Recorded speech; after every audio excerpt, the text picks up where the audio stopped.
Hello and welcome to yet another edition, episode 16 of the Red Groove Revolution podcast. I'm your host, Earl Holder, aka DJ Solero, and I'm here with my special guest, keyboardist, vocalist, Mr. Caesar Frazier. Mr. Frazier, thank you for availing time out of your busy schedule to come on the show. Thank you so much. Oh, it's absolutely my pleasure. I'm always willing to be involved in productive ideas, especially when they're positive. Oh, thank you. Now, Mr. Frazier, for starters, for those who may not know, who are some of your musical inspirations? Well, I've been around so long. I've known very little of my life where I wasn't involved with music from the time I was 5 years old.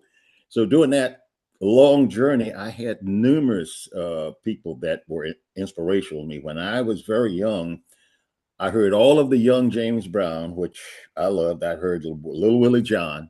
I heard Frank Sinatra. I heard Bo Diddley. I heard Jimmy Reed, Nat King Cole. So so I've been through a lot of eras that have all been inspiring to me. But my involvement started when I was around 5 years old, and I knew when I was 6 years old that I wanted to be involved in the music business. Okay, and did you originally start out as Marvin Gaye's keyboard player? Oh no, that was way after I started out. I started out playing in bands with grown men when I was about 14 or 15 years old. Grown men that had kids that were my classmates in school, in middle school and high school, and I was traveling even then. I'd be 150 miles from my home playing in some juke joint because there were many of them in almost every town back then. And then I would come back and kind of sleep in my homeroom during school time. And then after that, when I graduated from high school, I was very much involved in music and had a band at Florida A&M that we were extremely popular. And this was long before Marvin Gaye. I mean, I even before Marvin Gaye, when I was about 22 years old, I had the good fortune of becoming a lifetime friend of one of my music business informational icons, Lou Donaldson. So Oh, I traveled and played with Lou Donaldson before Marvin Gaye. Melvin Sparks and I used to play in Lou's band, and we were roommates a lot of times. And Melvin was a grand old soul, although he was only about a year older than me, but he had been in New York for quite a while. So he was one of my mentors as far as information about the music business. And that was during the time when I recorded Hail Caesar, actually. Melvin was on that record, but he had been very instrumental at kind of giving me foundational information about how to record. it's so interesting. You should mention the late jazz guitar player Melvin Sparks, because that was actually going to be one of my later questions that I was going to ask you. Like, as far as like how is your experience like playing with the likes of the late great Melvin Sparks, as well as the late great drummer Idris Muhammad, and other musicians, other legendary jazz musicians? How was your experiences playing with them? Well, those experiences were extremely important to me because even to this day, Houston Person, saxophone player, was on that Hail Caesar album. And we are friends to this very day. And that was what, 50 some years ago? Yeah. I just I was on Long Island. Houston lives on Long Island, New York. And I was on Long Island in July, and Houston and I had a conversation. Actually, and at that time, I went to visit my longtime dear friend Lou Donaldson's gravesite, actually. So the Mhm. experience, Melvin, like I said earlier, Melvin was he was like an old soul. He had been in New York and recorded several albums. So when we'd be traveling from one town to the next, and we went from New York City to the Lighthouse in Los Angeles and almost every point in between every year, we would all be just talking about the music business mostly and what to record and how to record what. So Melvin introduced me to a textbook about music and until Melvin's passing away, we remained great friends and we respected each other highly. Not the respect was just based on mutual humane respect and what our values were. But with Lou Donaldson, I saw Lou days before his final moment, and I was really, really, really, I will carry this with me forever because we were friends. I mean, real friends for so long, not just acquaintances. And Lou said to me, he said, I know 1,000 people, but you're the only one that I listen to. And he said, you're my last friend left. And that was days before he passed away. Oh, wow. And actually, I recorded about 3 years ago an album at Van Gelder's, which Hail Caesar was recorded at Van Gelder's in Inglewood Cliffs. And actually, it was Houston that set up the session for me just 3 years ago. So that's kind of an indicator of what the relationships were. But, but it doesn't surprise me because we were way different back then. Musicians were a fraternity. We were not adversaries. So it doesn't surprise me that Houston would set up the session, call over to Van Gelder's and set up the time. And all I had to do and actually he actually recruited the drummer for me for that session for an album just 3 years ago, an album called As Tenacity As We Speak. So the relationships were gold. Wow, wow, wow. And it's so coincidental that you should mention, where the Hail Caesar album was recorded and things of that nature, because that was going to be my my next question after that. I was going to ask you, what was the recording process like when you had recorded going into the recording of the Hail Caesar album back in 1972? Well, that's a story in itself. And remember, most of those albums, whether it was Miles Davis or whoever, and everybody that was anybody recorded at Van Gelder's, because Rudy was a world famous engineer. Melvin and I, and this is really the true story, Melvin and I were working in Lou Donaldson's band. And all along the road traveling, I carried a keyboard with me. And so we happened to come to Detroit because we came there several times a year because there were several black-owned jazz clubs there that we would perform in. And we always stayed at a motel near the Detroit City Airport. And Melvin would come to my room and we would go over certain things and I would tell him what I was thinking, what I wanted to record. We left Detroit and we went to Flint, Michigan to play in a place in Flint, Michigan with Lou Donaldson's band. And when we get the session, Bob Porter, who actually, that's another part of the story too, because when I joined Lou Donaldson's band, I had my own band, organ quartet in Indianapolis. And I met Lou at a club. He told me, I'm going to be in Detroit at a club called Ben's House Chaparral. And if you come up there and sit in with me and we'll get a chance to talk. So I had a guy drive me 300 miles from Indianapolis to Detroit, met Lou. He said, but you got to come to New York. So I went back to Indianapolis the next day, disbanded my band, went to New York. But Lou knew that my motive for coming to New York was to record. And that was where Hail Caesar comes in. So Lou stood in his kitchen one day because he had brought numerous people from Grant Green to Horace Silver, different people to Blue Note. So he knew that I didn't come to New York because I had a wife and 2 kids in Indianapolis. So he called Bob Porter, and I can hear him to this day. I got a boy over here you might want to hear. We playing down at the Club Darren in Harlem. You come over and hear him. You might want to record him. So Bob, sure enough, the next night, Bob Porter, who would produce many records for Blue Note and Prestige in particular, with the Jack McDuff records and on and on and on with Bob Porter. So Bob signed me to a contract. Melvin and I played with Lou. To make the story shorter, we played with Lou in Flint, Michigan one night after Detroit. We went to a little regional airport in Flint, Michigan, and we got on this small plane. We flew to the airport in Newark, New Jersey. We caught a cab to Van Gelder's. When we walked in the door, I was about 22, no more than 23. Houston Person was there. Cecil Bridgewater on trumpet was there. Idris Muhammad on drums were there. Buddy Caldwell, I think, was playing conga drums, was there. And Melvin and I.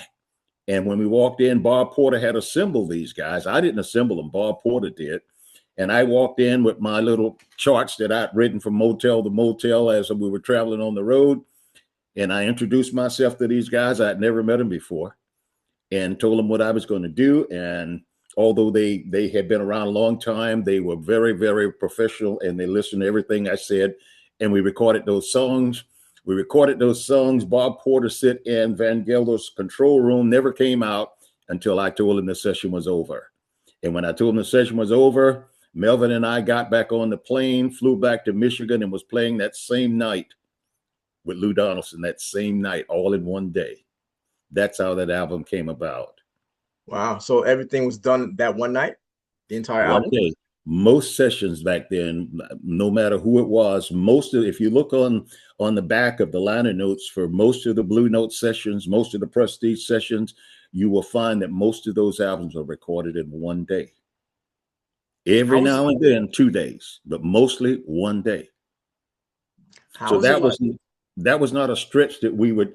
I mean, the stretch was that we played in Michigan the night before, stayed up all night and caught a regional plane, flew to the airport in Newark, caught a cab, recorded the record, caught a cab back to the airport, playing in Michigan, all within that 24 hours. That is what was amazing, really. So how was it like recording with Rudy Van Gelder? Well, Rudy wasn't a guy. I mean, from my perspective, he wasn't a guy of many words, and he fundamentally communicated with Bob Porter, or whoever was sitting in the control room, and but he was the ultimate professional. You know, so many of the recording techniques that they try to employ even to this day, no matter what studio or what engineer, they've kind of studied from the book of Rudy Van Gelder, is how to record a upright bass, how to record an acoustic piano. Because when you have that studio designed over in Inwood Cliffs, you got those high cathedral type ceilings in there, and that was on purpose because you get a natural reverb in there, echo in there. So almost even to this day, if you hear a saxophone being recorded, no matter where it is, they almost never sound as good as they did at Van Gelder's, because he just was on the cutting edge of engineering and acoustical engineering as well. But he never said very much. Describe the recording process of one of your best known, if not the best known tune of your catalog from a hip hop perspective, the song Funk It Down, that's been sampled on multiple occasions. What was that creative process like when you recorded that specific tune? Well, I got a lot of stories. And what happened with that, I had left Lou Donaldson's band, and I had gone, a longtime college mate of mine had called me and asked me to come to Miami to play in a place in Miami. So I came to Miami, but all the time I was in Miami, I was writing songs. And that was one of the songs I was writing, was that song amongst there. Probably on that album. See, back then you only put about 6 or 7 songs on an album, because an LP, that's all an LP vinyl would hold, actually. And I wrote those songs in a one-room apartment in Miami with a keyboard. And then I called Bob Porter, the same Bob Porter from Hail Caesar, and I said, I'm ready to record again. And he said, yeah. I said, yeah. Well, he said, well, come up to my house. He lived over in Bergenfield, New Jersey, and he will have an arranger there who was Horace Ott. OTT was the arranger, and he said, I'll have a keyboard here, and you go over the things with him and tell him what you're thinking, and then when he get the arrangements, then we will set up the date for you to come back to New York and record. That album was not recorded at Van Gelder's. It was recorded at a studio in Manhattan, actually. So anyway, I called Bob and told him, he told me when all of the charts were actually down on paper, because of a song called Sweet Children, which Kanye West and Common had sampled. I wrote that in Miami, and I was thinking about my 2 little kids at that time when I wrote that song. But then I came in, and Bob Porter had assembled the musicians again. He had Bernard Purdy as drummer on that session. He had the 2 guitarists that were playing with Diodato, which I think was David Spinoza and I forget the other guys. John Tropy, I think, was the other guitar player. He had John Faddis on trumpet for that session, and I can't quite remember the other musicians. But anyway, I hadn't really tried anything vocally ever before. Bob wasn't ready for that. But I think I might have on that song, because my head has been into a million songs. But if I think back, when we recorded those songs, believe it or not, I didn't take it very serious. I mean, I took the session very serious, but as far as the entire production and what would happen, I didn't really think too much beyond that. I went back to Miami, left there, joined Marvin Gaye, and I didn't look back. You think on that album that the record label, I guess, for lack of anything really creative in their thoughts, called the album Caesar Frazier 75. But the songs were really recorded in the spring of 1974. Okay. But I went to work with Marvin. I never looked back. I never really thought so much about that album until one day I heard that they had released it. And then what the amazing thing to me was that, of course, that was way pre-computerized stuff, pre-MIDI and all of that. And then all of a sudden in the 90s, the young people in England and some other European countries started dancing to that stuff, and dancing to Melvin Sparks music and stuff like that, that funky butt stuff that we recorded. And the next thing I know, some of the hip hop rap movement were using that as some of the foundation to some of their lyrics. But it all surprised me. And to this very day, I'm extremely thankful.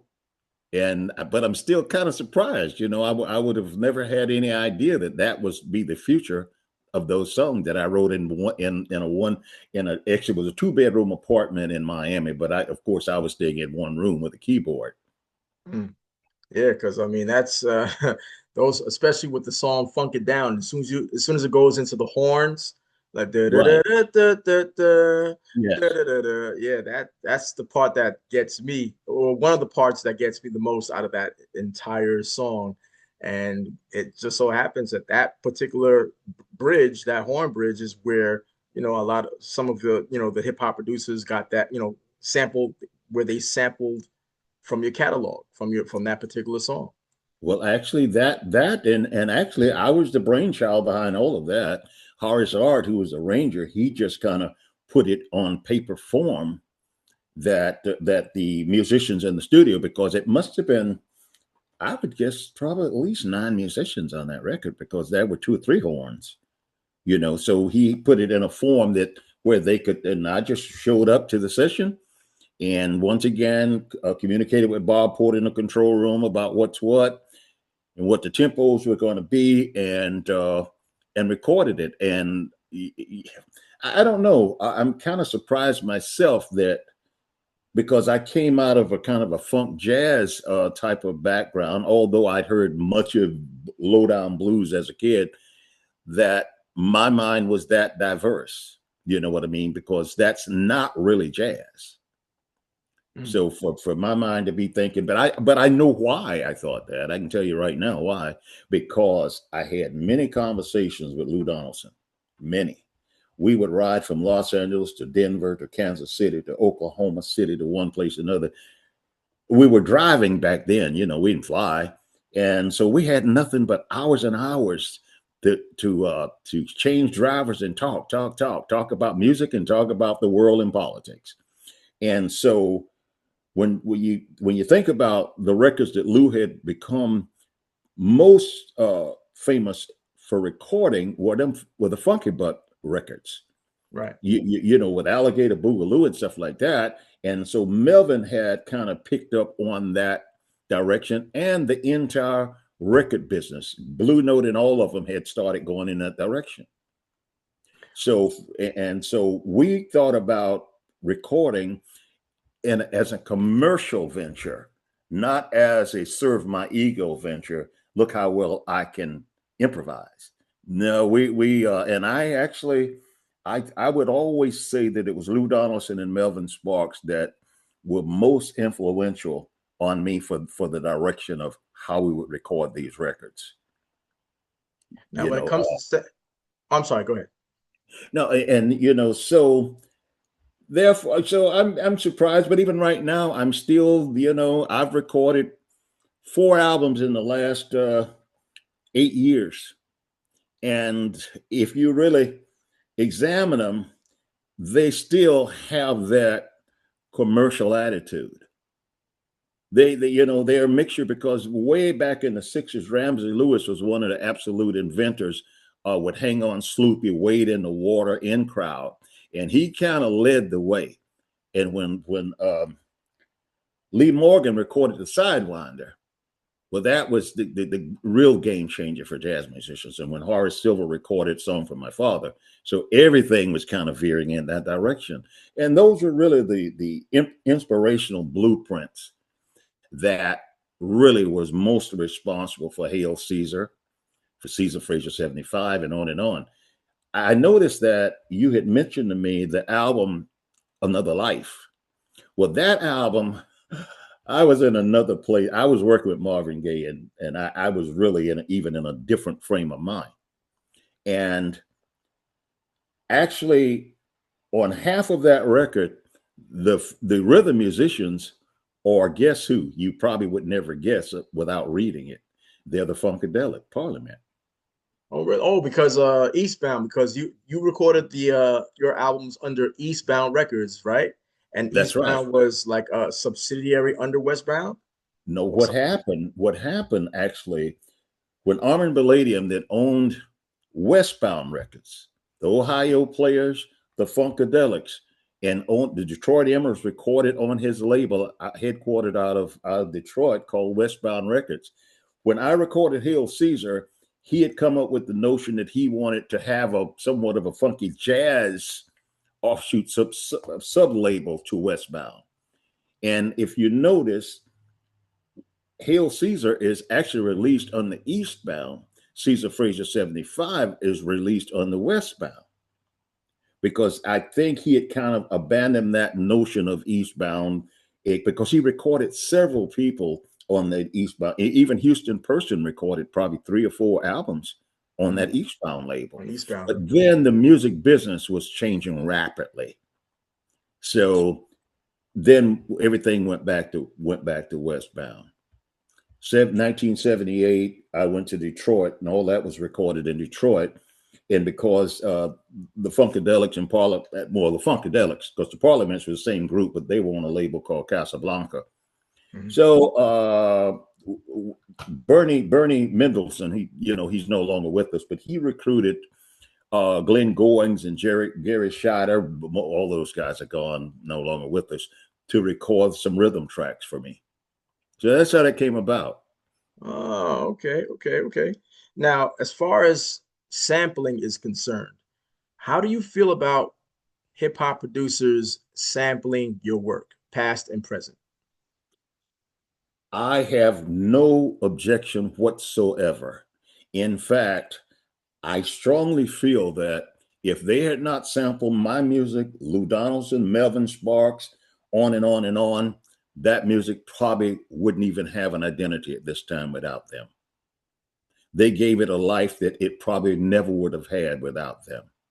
And this is a business. So when you look at performance rights, you look at BMI, ASCAP, there are royalties that are paid for this music.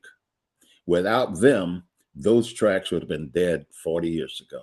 So I have absolutely all applause for them.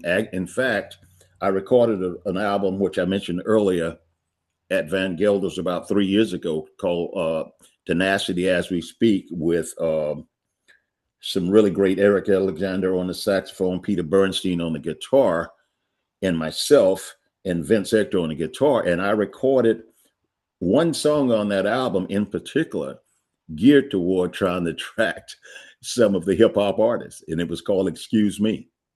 And if you get a chance, listen to it. You'll see how, I'm deliberately looking at that market. Oh, okay.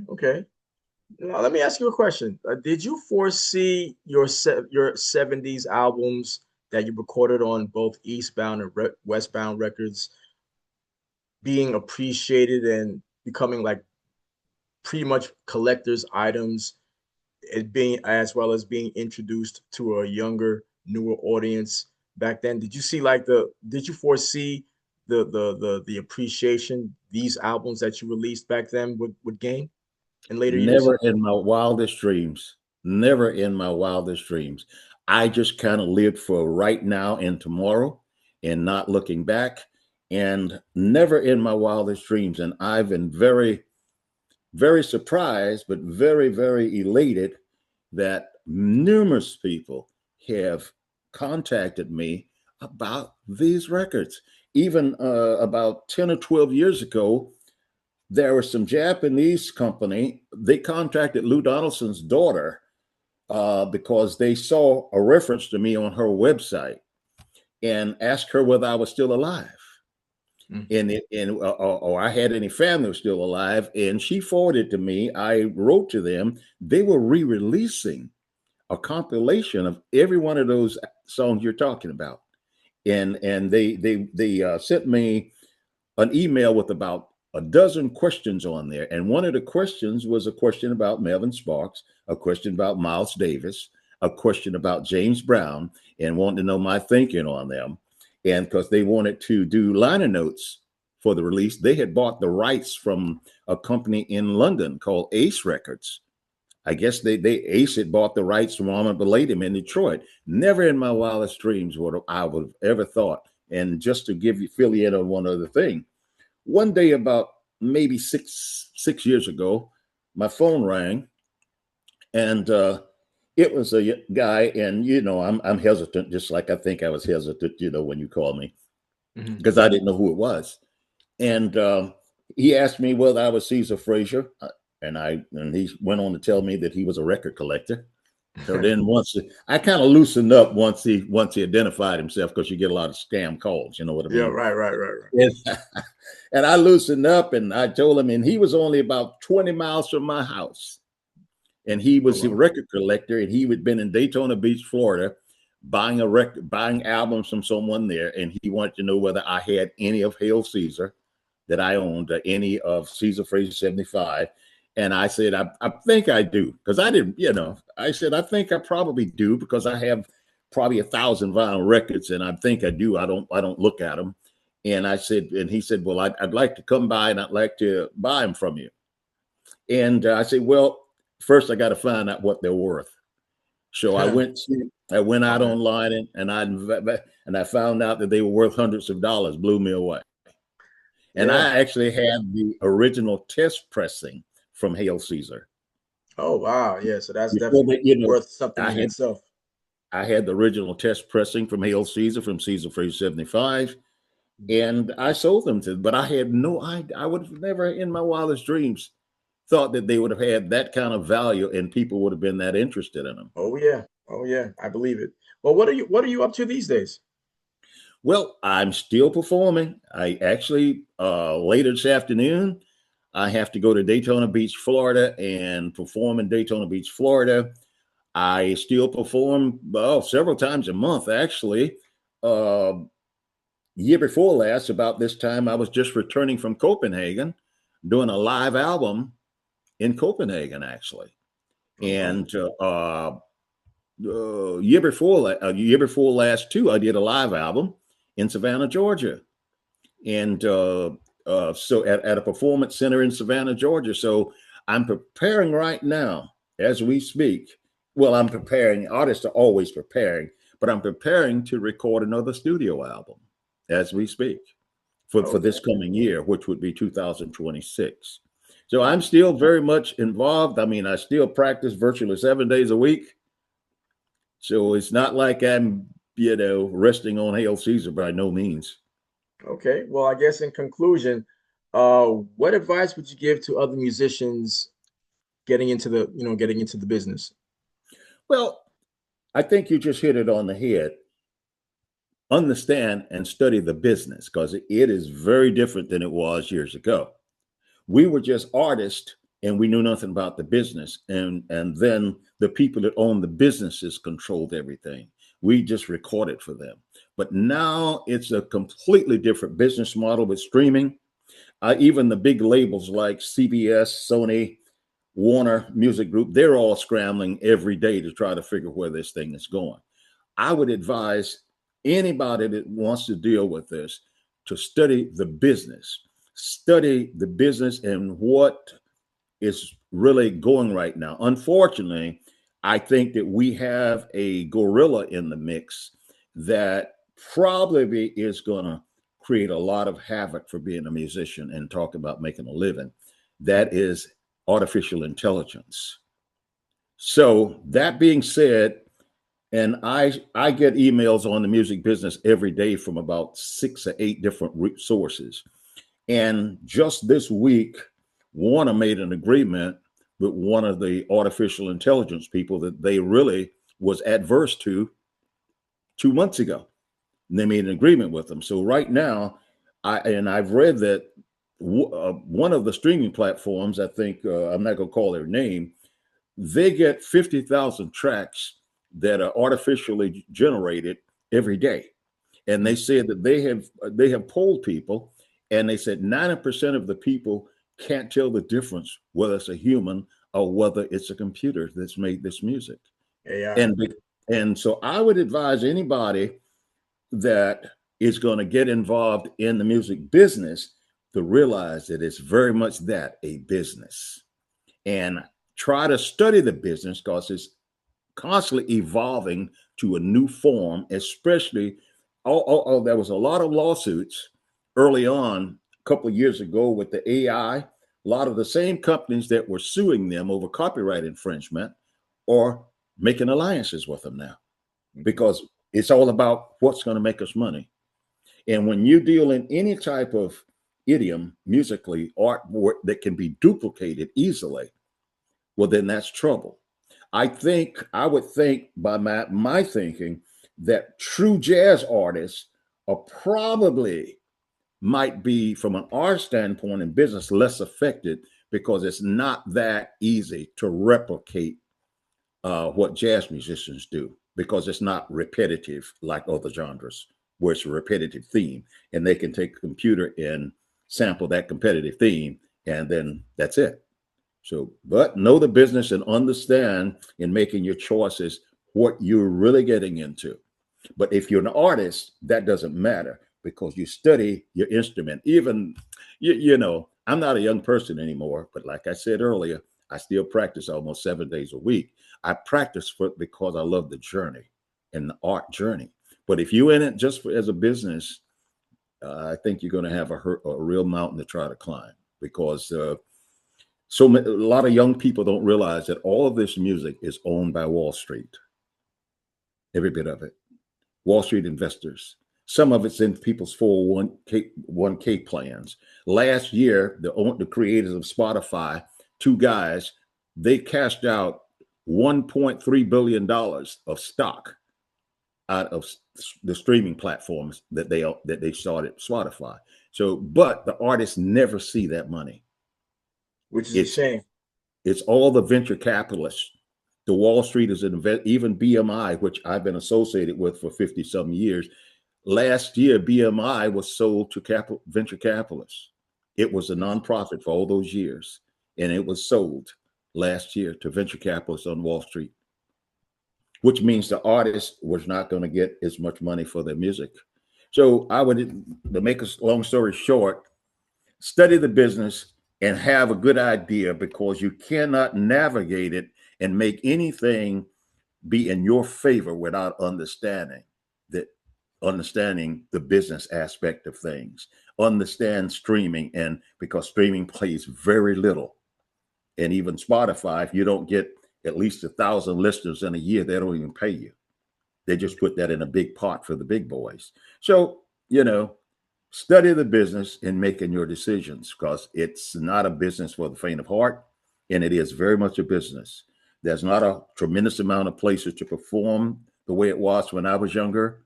So that part of making a living has almost been eliminated.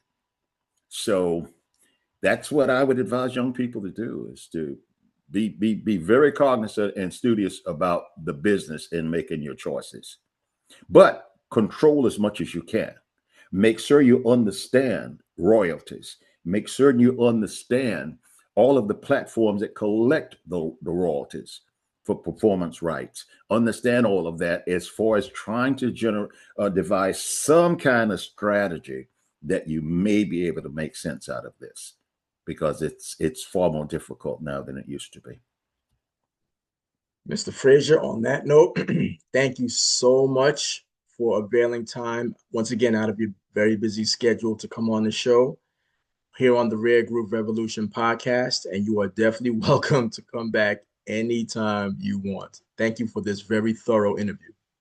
Well, I certainly appreciate you contacting me. It does a lot for me, and anytime that I can do anything to help your journey musically, don't hesitate to let me know. Thank you. Thank you so much. Well, we'll talk more behind the scenes, but thank you once again, Mr. Frazier. I greatly appreciate it. You're certainly welcome. All right. You take it easy. I'll talk to you later. Okay. All right.